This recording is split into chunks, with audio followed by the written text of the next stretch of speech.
Midnight, his own grandmother bore his children, the most disturbing family revelation ever uncovered in Mississippi. A sentence that alone sends shivers and unease, yet reflects a grim reality that played out in the secluded marshes of Humphreys County, Mississippi, back in the 1960s. It was around 1962 when whispers regarding the Caldwell family first started spreading through the tiny settlement of Belzoni. 027, secluded on a marshy piece of land miles away from the nearest community, the Caldwells were hardly ever seen out and about, and on the rare occasions they were, they steered clear of social contact. Margaret Caldwell, then aged 58, stood as the family's matriarch. A widow for over 20 years, Margaret resided alongside her grandson, Elijah, 27, who had come back to the family land following the death of his parents in a car crash in 1957. 051, the homestead, tucked deep within the wetlands, was a spot almost unreachable to outsiders, encircled by murky water and thick brush. Folks in Belzoni caught on to something odd each time the family came into town for supplies. They perpetually seemed on edge, glancing behind them as though concealing something. 113, Martha Jenkins, who ran the village's sole grocery back then, later recounted the events. The genuine dread of the scenario started unfolding when Margaret delivered a baby at the community hospital in October 1962. For a lady nearing 60, the occurrence would already be remarkable. But what truly stunned the doctors and nursing staff was Margaret's flat-out refusal to name the infant's father or clarify how she ended up expecting at that stage of life. 139, Dr. Howard Reynolds, the physician overseeing the birth, instantly observed irregularities with the infant. The newborn displayed notable facial abnormalities, webbed fingers, and a skull noticeably smaller than typical. He recorded these observations in a private report that would not see the light of day for decades. 201, local law enforcement launched a quiet inquiry, bracing for the worst. Sheriff James Wilson assigned young Deputy Robert Thompson to keep an eye on the Caldwell property. Neighbors tipped us off about screams and peculiar conduct. We had to check on the welfare of the children supposedly living there, Wilson later shared in an interview. 222, what Thompson uncovered during his standard visits to the land slowly assembled a case that would astonish even the most seasoned detectives. Margaret wasn't just cohabiting with her grandson Elijah, there were 3 additional youngsters, each bearing abnormalities akin to the newborns. The older ones spoke little. They showed clear physical coordination issues and facial traits pointing to serious inherited disorders, Thompson noted in his personal journal, uncovered following his passing in 1998. 250, the facts only surfaced when one child, roughly 5 years old, was admitted to the hospital with severe pneumonia in January 1963. The medical staff, after inspecting the child, picked up on indications of neglect and potential genetic defects consistent with inbreeding. Pressed for answers, Margaret eventually gave way. 315, she stated plainly that Elijah fathered every one of the children, recounted nurse Susan Parker, who was in the room during the admission. She spoke devoid of sentiment, as if discussing the weather. Verify if you've subscribed to this channel yet. If not, hit subscribe now to avoid missing out on exclusive revelations regarding the most unsettling family sagas in American history, stories mainstream media will never touch. 338, your spot in the circle uncovering society's deepest secrets is assured. Margaret Caldwell's confession shook not just the tiny hamlet of Belzoni, but the entire child welfare framework of Mississippi. How could such a twisted bond stay concealed for so many years? And more critically, how did officials allow 4 offspring to result from this prohibited pairing? To grasp the Caldwell affair completely, we must rewind to 1957 when Elijah, aged 22 at the time, came back to the ancestral acreage following 411, the loss of his parents. Based on regional church logs, Elijah had left Belzoni years prior to seek a life in Memphis, Tennessee, but never managed to find his footing due to struggles fitting in socially. Elijah was perpetually an odd, introverted kid, recalled Reverend Thomas Williams in his deposition to officials. 431, upon his return after his parents' deaths, he appeared even more cut off from the rest of the world. Margaret took him in as though he were still a little boy, not a grown man. The Caldwell plot, locally dubbed Devil's Swamp, became nearly unreachable during wet spells. The single gravel lane leading to the dwelling would stay underwater for months, effectively sealing off its inhabitants from the outside. 456. This geographic circumstance was key to preserving the household's secret for such an extended period. Social worker Jean Roberts, brought onto the matter in 1963, characterized the Caldwell house as a time-frozen chamber of horrors. According to her documentation, the home lacked power or plumbing. The walls were layered with aged newspaper cuttings and unsettling sketches done by the youngsters. 521. What struck her most was the ease with which everyone engaged. The little ones addressed Margaret as Mommy and Elijah as Daddy without any hint they realized how twisted the setup was, Roberts documented. Clinical assessments conducted on the 4 children William, age 8, Sarah, age 7, James, age 5, and infant Thomas uncovered the devastating toll of inbreeding on their well-being. 548. Each exhibited microcephaly to varied extents, inborn cardiac defects, and considerable cognitive impairment. Dr. Lawrence Peterson, a genetics expert brought in by the authorities, clarified that the kids' conditions matched the buildup of harmful recessive genes typical of incestuous unions. When individuals with close genetic ties reproduce, the likelihood of birth defects skyrockets, he detailed in his assessment. 619. Yet the most chilling facet of the affair emerged when officials uncovered journals Margaret had kept ever since Elijah's homecoming. The entries revealed a psyche warped by extended seclusion and likely untreated psychological illness. Margaret described how she reclaimed her grandson, twisting his emotions after the devastating accident that killed his parents. 643. He belongs to me now, as he always ought to have, she scribed in a 1958 entry. We are the final authentic Caldwells. We must safeguard our bloodline no matter the cost. Broader inquiries revealed the Caldwell's seclusion wasn't merely geographic, it was cultural and psychological too. Margaret had been brought up in an exceedingly insular community amid the Great Depression, where unions between cousins were frequent because of poverty and remoteness. Local historian Dr. 712, Robert Johnson, in his volume Delta Secrets, Isolated Communities of Mississippi, detailed how specific clans in the marsh zones devised their own guidelines and ethical frameworks, often clashing with wider society's statutes and standards. These enclaves existed in a cultural void, perpetuating customs handed down from earlier generations. 735, Johnson wrote, in the Caldwell instance, we find proof that Margaret herself was the offspring of first cousins, which could partly clarify her warped perception of familial bonds. The year 1963 signaled the commencement of legal proceedings against Margaret and Elijah Caldwell, one of the most intricate and horrifying cases the Mississippi judiciary had ever confronted. 758, accusations included unlawful cohabitation, child neglect, and psychological mistreatment, terms that scarcely captured the full scope of the offenses. During preliminary hearings, it grew apparent that Elijah was likewise a casualty.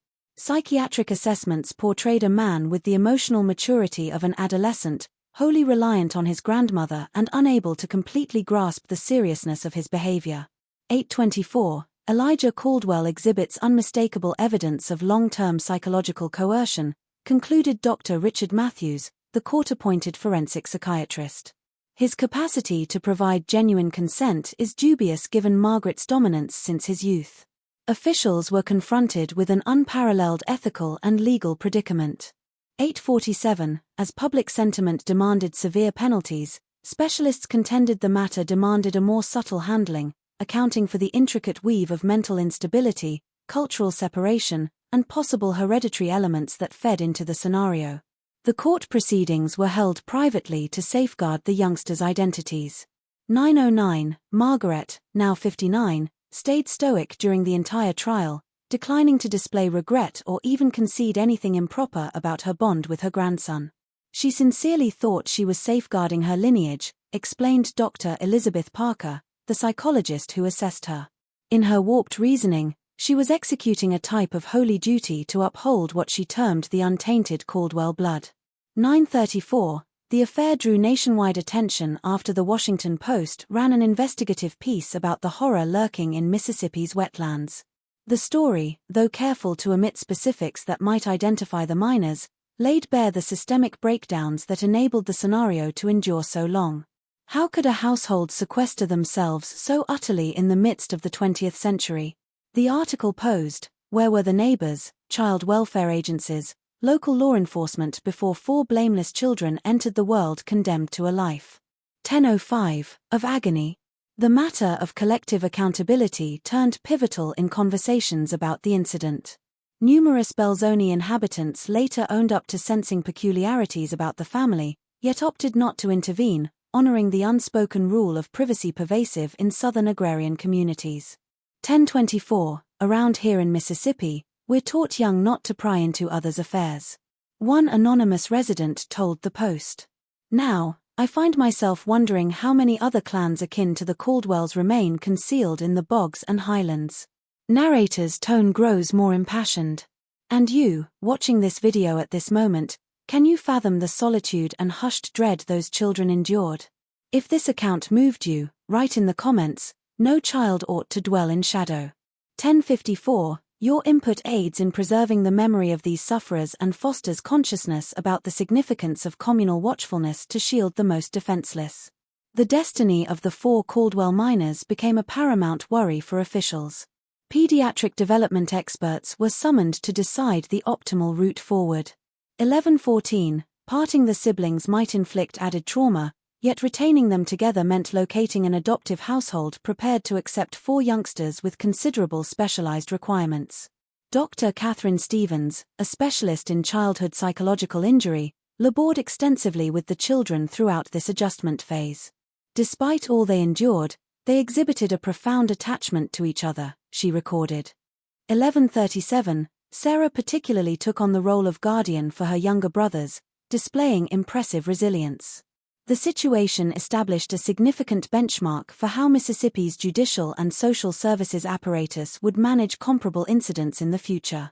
Fresh regulations were instituted to enhance oversight of remote families, and social worker instruction was broadened to encompass detection of inappropriate relationship indicators. 12:02, the prosecution of Margaret and Elijah Caldwell wrapped up in September 1963 with a ruling that mirrored the extraordinary intricacy of the affair. Margaret was convicted on every count and handed a 30-year prison term without eligibility for parole. Elijah, conversely, was adjudged unfit to stand trial due to his psychological state and dispatched for care at a state mental institution. 12:28, this affair symbolizes a breakdown not merely of 2 persons, but of an entire society that permitted such monstrosity to unfold right before us, proclaimed Judge Harold Thompson while delivering the sentence. May it act as a caution regarding the perils of severe seclusion and community apathy. Yet the authentic inheritance of the Caldwell incident was merely commencing to emerge as professionals endeavored to more fully grasp the repercussions of inbreeding and supply adequate care for the 4 minors. 12:58, the medical team from the University of Mississippi, steered by Dr. Walter Reynolds, painstakingly recorded the conditions of the Caldwell youngsters, assembling one of the premier thorough examinations regarding the biological impacts of extreme consanguinity within the United States. The juveniles exhibited a range of abnormalities in line with homozygosity of damaging recessive genes, explained Dr. 1324, Reynolds in his research released in 1965.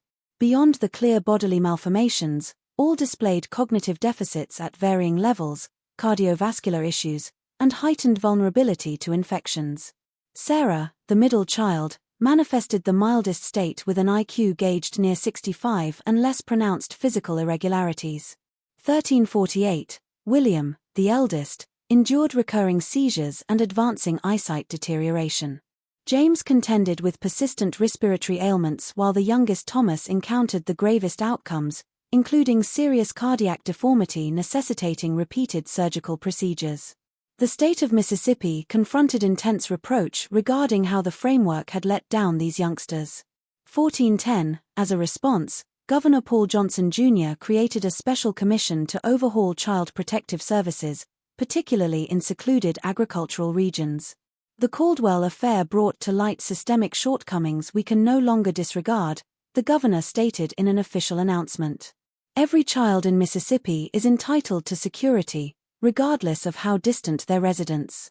1435, the saga of the Caldwell clan motivated a cohort of social workers, physicians, and academics to expand knowledge about the outcomes of inbreeding and the value of prompt action in instances of extreme familial seclusion. Dr. Mary Williams, a genetics expert from Harvard University who examined the case, clarified, when genetically near-kin produce offspring, the likelihood that detrimental recessive genes will surface surges dramatically. 1502, in the Caldwell instance, we observed this intensified by successive generations of isolation, leading to a catastrophic accumulation of harmful genes. Ancestral documents salvaged from the wetland property disclosed that the Caldwell's detachment didn't commence with Margaret, but traced back at least 3 prior generations with proof of cousin marriages dating to the 1870s. 1526, the Caldwells constitute a model scenario of how geographic remoteness can precipitate genetic seclusion, noted Dr. James Peterson, a cultural anthropologist who investigated isolated settlements in the southern United States. The marsh wasn't solely a physical obstacle, but additionally a hindrance to the genetic variety essential for a robust populace. 1549, meanwhile, the 4 Caldwell miners confronted the difficulty of assimilation into a society from which they'd been wholly separated. Following months in foster placements, they were ultimately taken in by 2 separate households. William and Sarah by a couple of educators from Jackson, and James and Thomas by a family of physicians from Memphis. 1611, the adoptive parents underwent specialized instruction to handle the particular requirements of the youngsters and were linked to a support system encompassing specialized doctors, therapists, and teachers. These kids require not just medical attention, but an opportunity to enjoy a typical upbringing filled with affection and acceptance, stated Dr. 1630, Stevens, who kept on observing their advancement. It's striking how even following years of destitution, they still retain the ability to develop healthy attachments. Follow-up assessments indicated sluggish yet consistent improvement. Sarah, especially, thrived in her new surroundings, acquiring interpersonal abilities and even exceeding some of the doctor's preliminary forecasts concerning her intellectual capability. 1655, the autumn of 1978 introduced an unforeseen development to the Caldwell affair when Margaret, following 15 years of imprisonment, expired at the Mississippi State Penitentiary. The post-mortem uncovered something nobody had anticipated. Margaret suffered from an uncommon hereditary disorder known as mosaic Turner syndrome, a chromosomal irregularity impacting roughly 1 out of every 2,500 female births. 1720, this revelation sheds fresh illumination on the entire incident, commented Dr. Reynolds, who continued exploring the medical dimensions of the Caldwell lineage. The disorder partly clarifies how Margaret managed to become pregnant at an advanced age, something extraordinarily uncommon, and might have played a role in her psychological abnormalities. The finding reignited scholarly curiosity about the case, now from a more understanding viewpoint that identified Margaret not exclusively as a wrongdoer, but additionally as a casualty of her own physiology and cultural remoteness. 1752, Margaret's demise overlapped with Sarah Caldwell's secondary school completion. Now Sarah Johnson following adoption. Against all first predictions, Sarah had developed into a committed pupil, surmounting numerous of her early constraints via rigorous therapy and the steadfast encouragement of her adoptive household. 1812, Sarah embodies the strength of human resilience, her adoptive mother, Elizabeth Johnson, affirmed in an interview with the Clarion Ledger. She converted a narrative of terror into a testament of triumph. At 22, Sarah made a brave decision to utilize her background to assist other juveniles who were casualties of harmful family settings. 1835, she registered in the social work curriculum at the University of Mississippi, emerging as an ardent proponent for revamping child protection mechanisms. "I don't retain much about my initial years," Sarah conceded in an uncommon public address during a gathering on child welfare in 1985. "Yet I bear the scars, both bodily and emotional." 1855, should my narrative help stop other youngsters from enduring the same fate, then every bit of pain will carry some meaning. Sarah's siblings followed divergent routes. William, whose medical issues were more serious, stayed reliant on specialized attention until his early passing at age 26 due to neurological difficulties. 1915, James managed a semi-self-sufficient existence with ongoing assistance, operating in a protected workplace and dwelling in a supportive community. Thomas, the youngest, confronted numerous cardiac surgeries during his life, yet cultivated an exceptional aptitude for artistry, crafting paintings that conveyed his singular background. In 1987, almost a quarter-century after the case came to light, Elijah Caldwell passed away in the psychiatric institution where he had lived the bulk of his grown-up years. 1946, his doctors noted that he never truly comprehended the character or effects of his deeds, staying in numerous ways fixed at the mindset of a controlled adolescent. Dr. Richard Matthews, who followed Elijah for decades, reflected the Caldwell affair compels us to challenge the distinctions between sufferer and wrongdoer. Elijah was molded by pressures outside his comprehension or command. 2009, entrapped in a pattern of mistreatment stretching back generations. The Caldwell homestead in the marsh stayed vacant for years, transforming into a sort of haunted location in regional legend. In 1992, county officials ultimately demolished the rundown structure in a symbolic endeavor to seal this grim segment of area history. 2030, nonetheless, the inheritance of the Caldwell incident persists in the legal changes it motivated, in the clinical guidelines created to recognize signs of inbreeding, and in the heightened consciousness regarding the perils of severe detachment. What unfolded in that Mississippi marsh during the 60s might appear like an account from another era, commented Dr. 2050, Elizabeth Parker during a lecture at Harvard University in 1998. Yet parallel instances, though potentially less severe, continue to occur in remote enclaves nationwide. Alertness and instruction stay our foremost preventive measures. Sarah Caldwell Johnson committed her professional existence to this mission, founding in 1995 the New Beginnings Foundation, a non-profit entity focused on aiding juveniles rescued from abusive or dysfunctional domestic environments.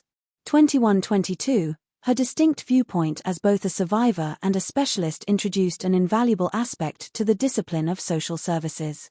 Every child merits the opportunity to compose their own tale, liberated from the mistakes and wounds of prior generations, Sarah declared in her address upon receiving the Mississippi State Humanitarian Award in 2001. 2142, we are characterized not by our history or our heredity, but by the selections we make once we finally attain the liberty to decide. The Caldwell affair, with all its awfulness and sorrow, ultimately produced something constructive. A more profound insight into the impacts of inbreeding, notable overhauls in child protection systems, and via Sarah, a potent voice for those unable to advocate for themselves. 2209, if you followed along until this point, it indicates you appreciate this narrative. Drop a remark saying, I followed until here. That way I can get acquainted with you and recognize who genuinely values the accounts on this channel. Don't overlook subscribing to gain access to more exclusive incidents similar to this. Pause a moment to appreciate this video and circulate it with someone you are aware would likewise be captivated by this remarkable narrative. 2231, each subscription, like, and share assists us in continuing to expose these shadowy mysteries of American history that merit being recounted.